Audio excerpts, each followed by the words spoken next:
If you remember him, he talks about he doesn't train dogs, he rehabilitates people. So he sees that the behaviors that dogs exhibit oftentimes are a product of how well or poorly the owner is dealing with the dog and relates to the dog. And so a lot of times his advice, when he helps make these rehabilitations with people, he has wonderful words of wisdom that can be applied to teachers. And so I started looking at this, and I put together this presentation on how the dog whisperer can help us as being teachers, what they can teach us about teaching. Now, I have to tell you that a lot of what I'm about is not, advocating.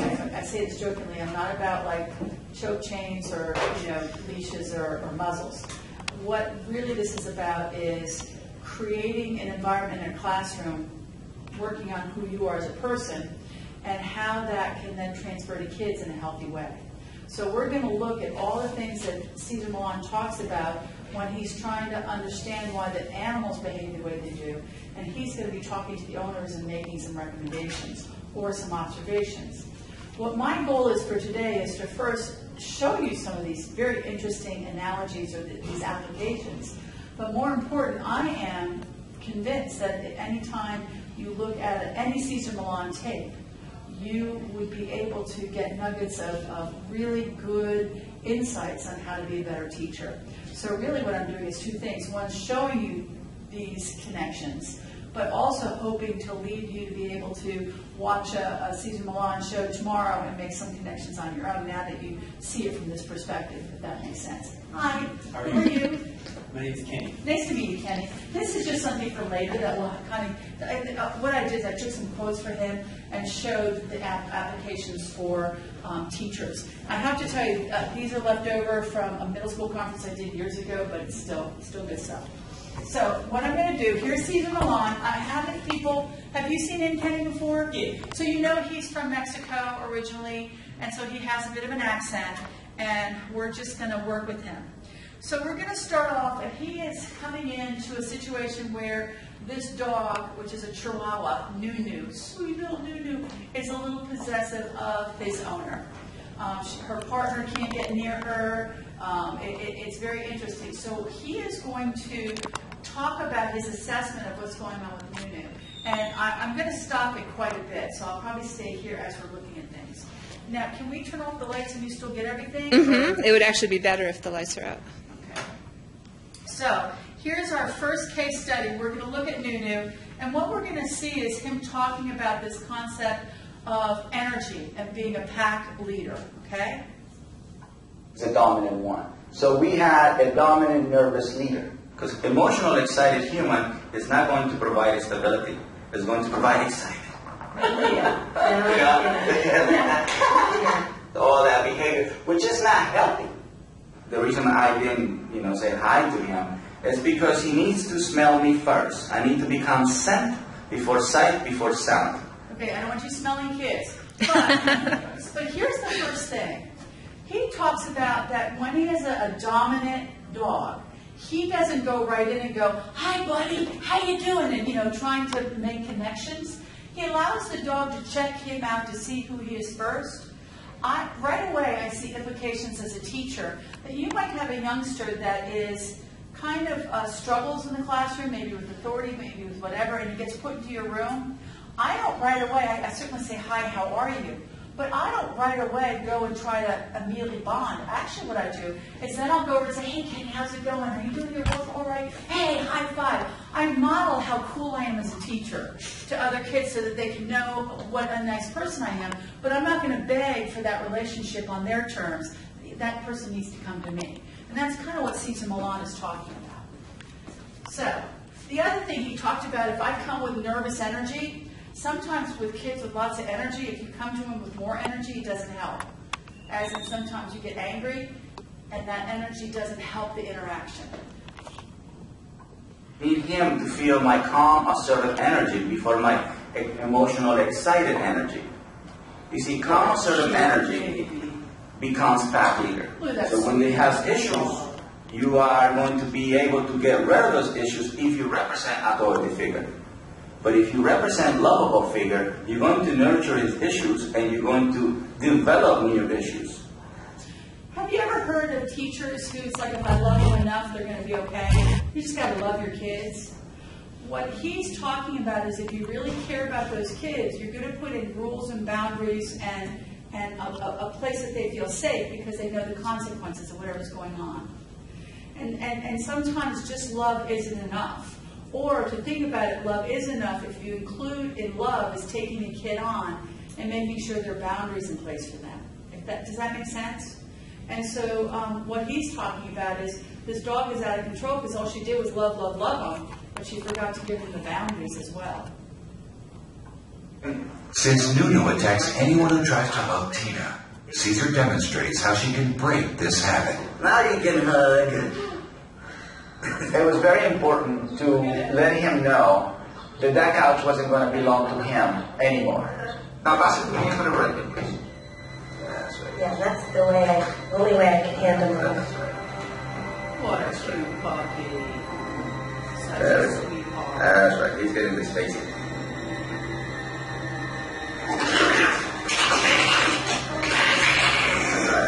You ready? Relax. This is part of the dominance. He said, if I back away right now, he wins. He's just warning, that's all right. This is not this.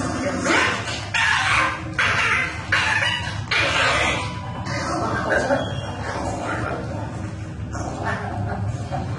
He's going to do it, I don't know for how long. You know, see? Yeah.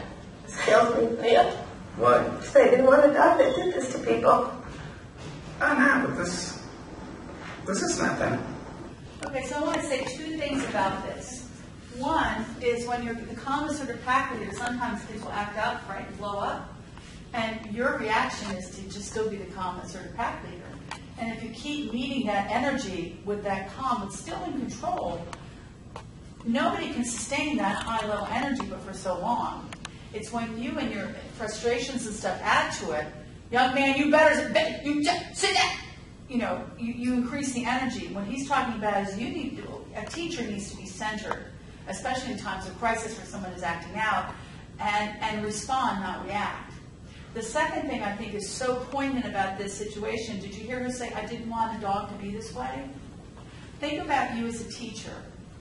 And think about any time as a teacher you have a student who's not doing well and you have to call the parent. No parent hopes that someday they have to go visit the teacher because their child is acting poorly.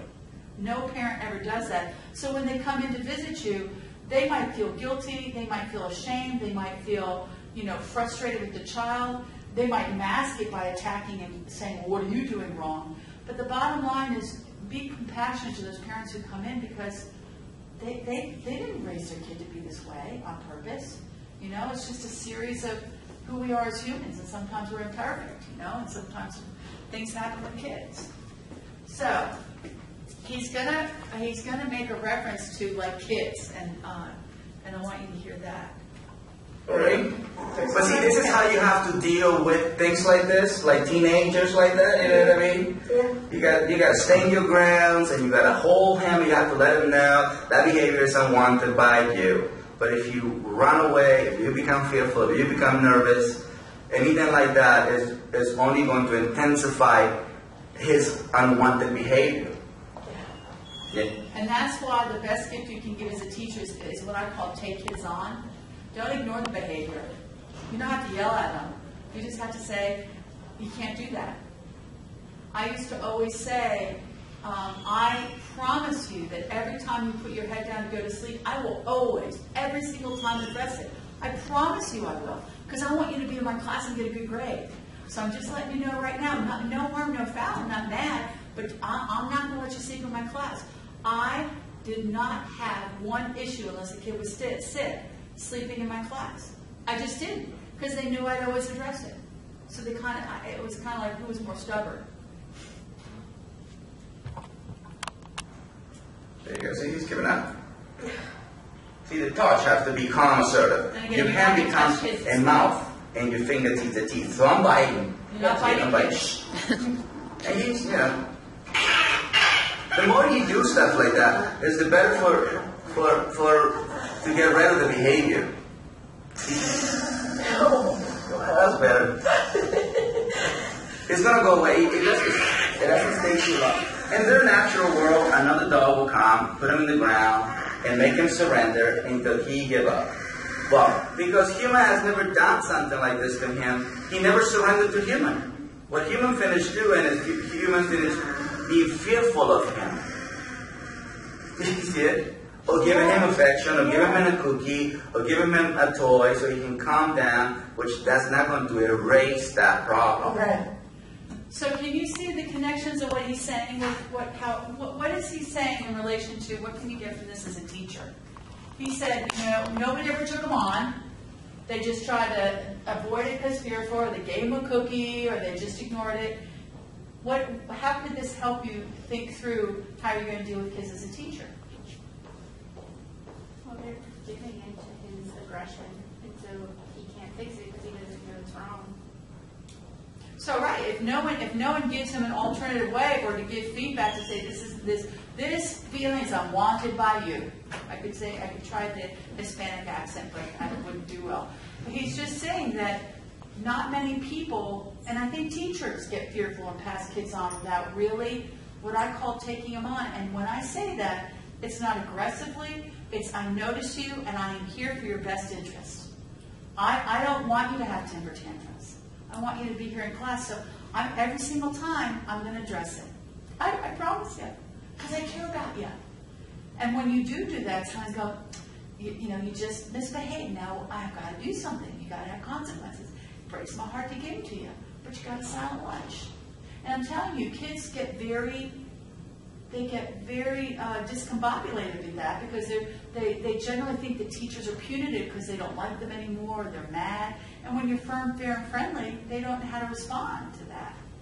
So it kind of gives you a leg up. Especially, what grade do you want to teach, Ken?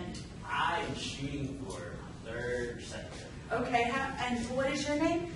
Brianna, Brianna, what grade are you hoping to teach? 2nd grade. And how about you?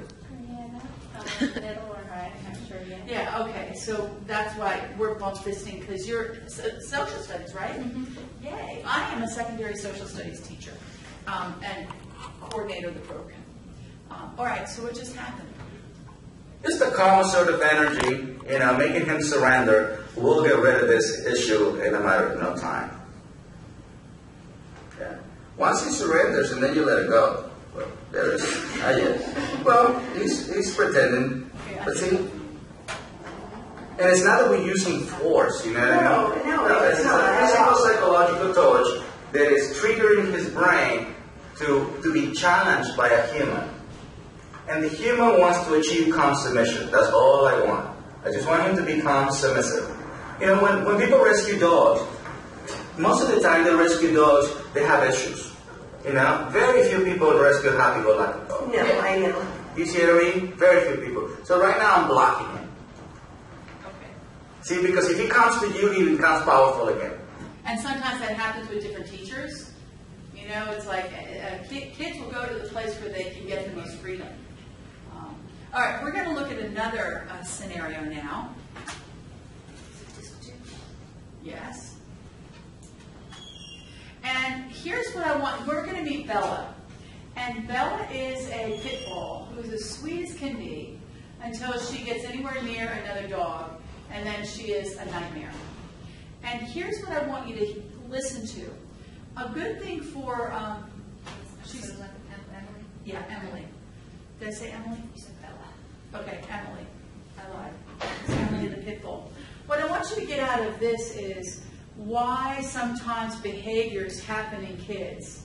And then, because sometimes, inadvertently, we as teachers, depending on what our life experiences are, we sometimes recreate or affirm some bad behaviors and we don't even know we're doing it. And sometimes the best gift you can give yourself is to continually look at yourself fearlessly to think, well, what am I adding to this relationship? So, is this